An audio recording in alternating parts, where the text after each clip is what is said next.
All right, so ready to unlock the secrets behind those movies that just really work? You know the ones I'm talking about, like you watch and you're just hooked. Today, we're taking a deep dive into the structure of screenplays and how they're crafted for maximum impact.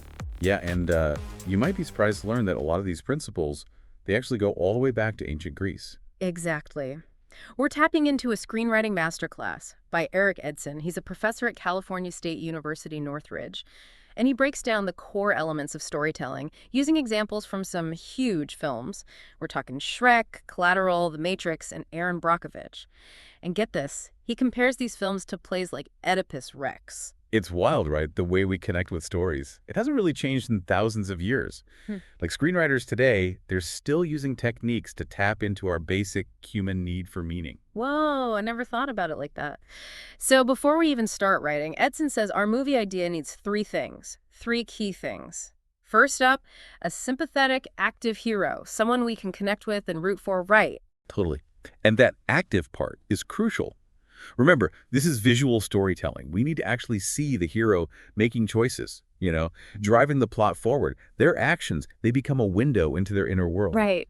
That makes total sense. Okay, so second element. What's the second thing we need? It's a physical, visible goal, something with real stakes, something we can see the hero striving for. Exactly. And the third, and forget the third, it's a powerful adversary to create that conflict. Without a strong opposing force, there's no real challenge for the hero. And honestly, the story falls flat. Yeah, it's like a game of chess. You need both sides pushing back to create tension, to keep us on the edge of our seats, keep us guessing. 100%. Now, Edson also reveals something really interesting. He says there are only 14 character categories, only 14, that actually work in visual storytelling.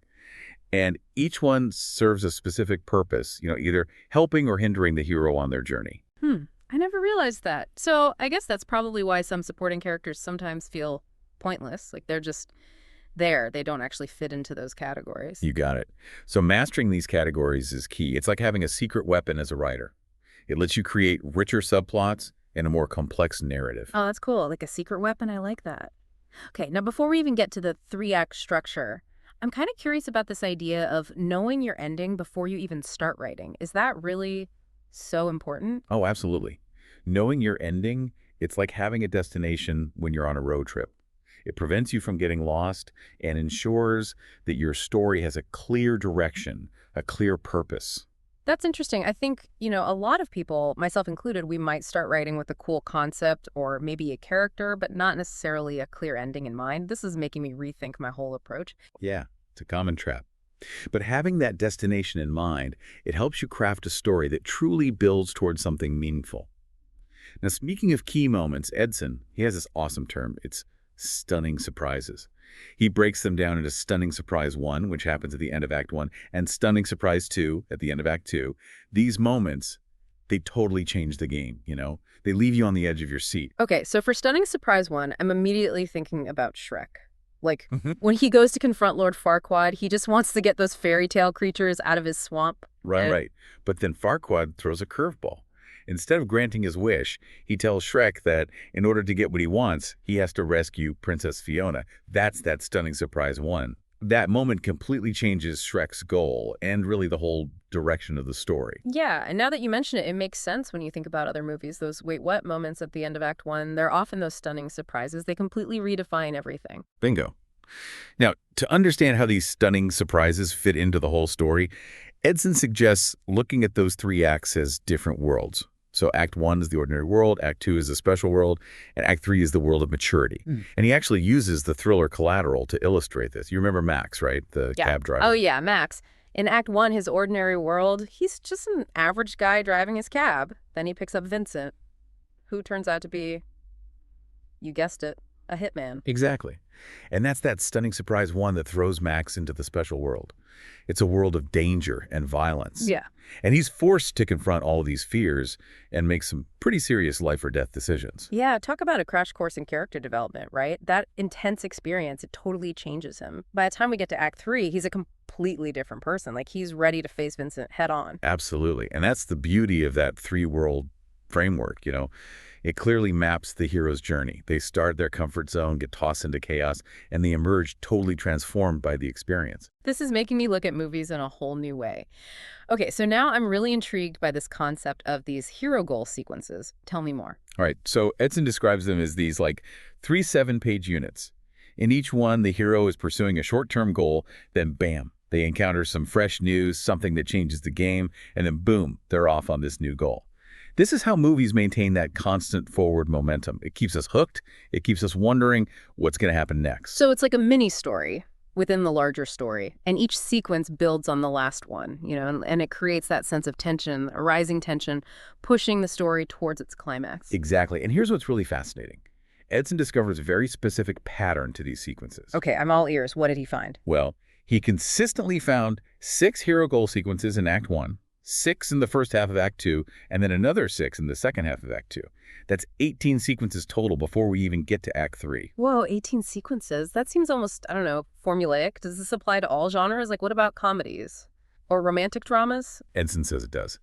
And it might seem formulaic, but it's really more like a blueprint for ensuring a well-paced, engaging story.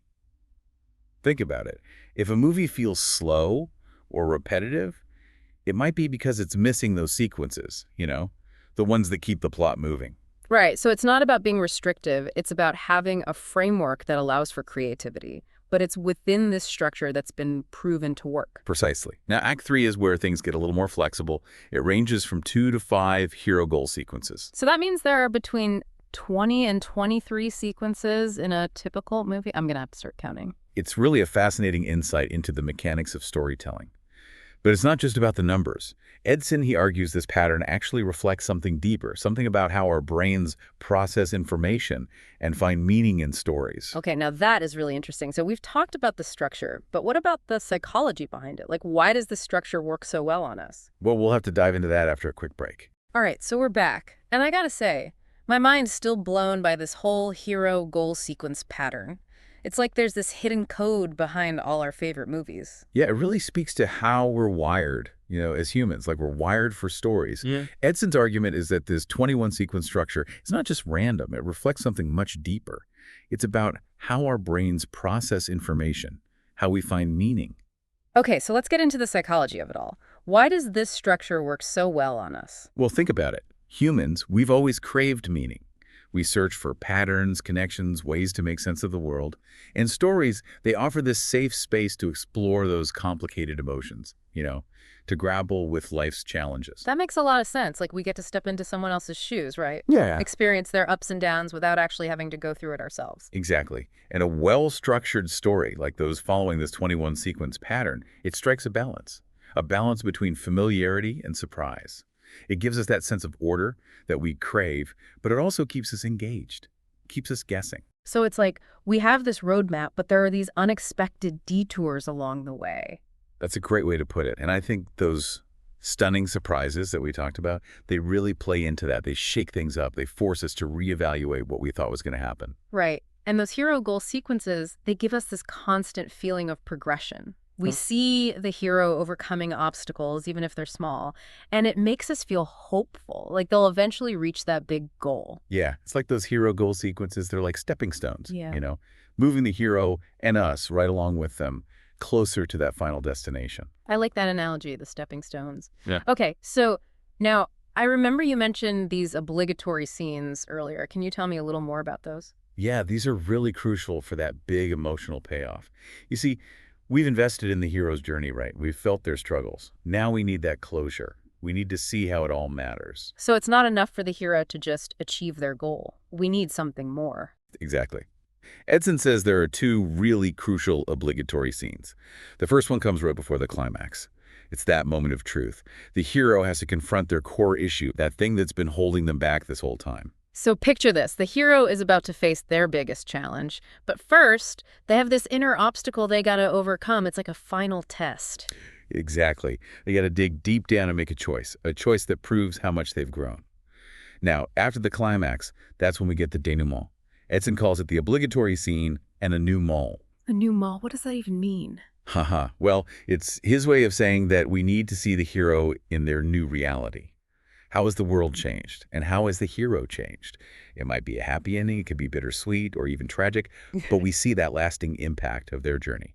Okay, I think I'm starting to see it now. Like in Erin Brockovich, remember when she gets that tip about PG&E destroying those documents? That's her stunning surprise, too.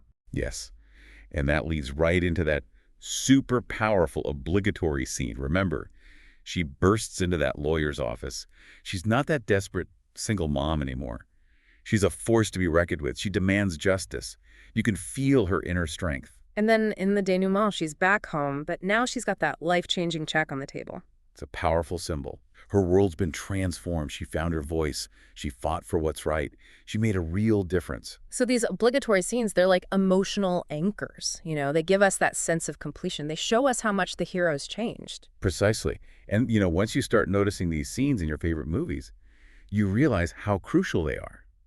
They elevate the whole story from just a series of events to a truly meaningful journey. This whole deep dive has been amazing. It's like you gave me this secret decoder ring to understand the movies I love. But it's not just about movies, right? No, not at all.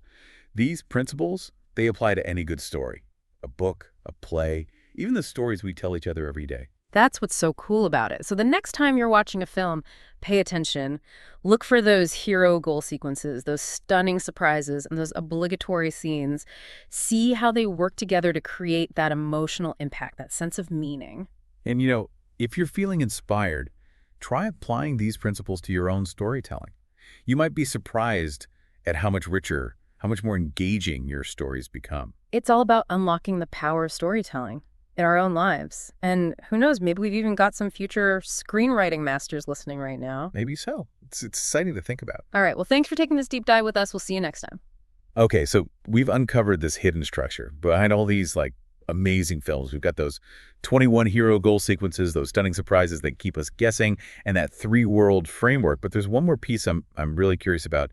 You mentioned these obligatory scenes earlier. Oh yeah, those are key. They're all about those huge emotional payoffs that the audience is craving.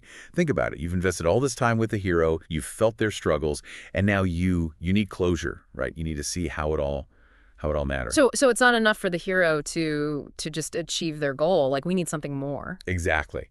Edson says there are 2 of these crucial obligatory scenes. The first one, it happens right before the climax. That moment of truth when the hero confronts their core issue, the thing that's been holding them back. Okay, so picture this, right? The hero's about to face their biggest challenge, but first they have to overcome this inner obstacle. It's like a final test of their character. Yes, a final test, exactly. They have to dig deep and make a choice that shows us how much they've grown. Now, after the climax, we get the denouement. Edson has this funny way of putting it. He calls it the obligatory scene and a new mall. A new mall. I know, right? It's his way of saying, we need to see the hero, but in their new reality. How has the world changed? How have they changed? It might be a happy ending. It might be bittersweet. It can even be tragic. But we see the lasting impact of everything they went through, that journey. Okay, yeah, I think I see it now. It's like, remember Erin Brockovich? When she gets that tip about PG&E destroying those documents? Yes. That's her stunning surprise, too. Leading right into that powerful obligatory scene. Exactly. Remember, she bursts into that law office. Yeah. And she's not that desperate single mom anymore. She's a force, She's a force to be reckoned with. Yeah. She demands justice. You can just feel her inner strength. And then that denouement. She's back in her home, but now there's that check on the table. It's life-changing. Such a powerful symbol. You can see how her whole world has transformed. She found her voice. She fought for what's right. And she made a difference, a real difference. So these obligatory scenes, they're like emotional anchors of the story, right? They give us that sense of completion. They show us how much the hero has been transformed by their experiences. Yeah, exactly. And once you start noticing these scenes in your favorite movies, you realize how crucial they are. They lift the story. They take it from being just a sequence of events and they turn it into this truly meaningful journey. This whole deep dive, it's been incredible. I feel like you gave me this secret decoder ring for understanding the movies I love, but it's not just about movies, is it? Not at all. Yeah. No, these principles, they apply to any good story, a book, a play, even just the stories we tell each other in everyday life. That's so cool. So next time you're watching a film, pay attention. Look for those hero goal sequences. Look for those stunning surprises, and definitely look for those obligatory scenes. And just see how they all work together to create that powerful emotional impact, that sense of meaning that keeps us coming back for more. Absolutely. And if you're feeling inspired, you know, try applying these principles to your own storytelling. It doesn't matter what kind of story it is. You might be surprised how much richer, how much more engaging your stories can become. It's all about unlocking that power of storytelling in our own lives. You know, who knows? Maybe we've got some future screenwriting masters listening right now. Maybe we do. That's an exciting thought. All right. Well, thanks for joining us on this deep dive. We'll see you next time.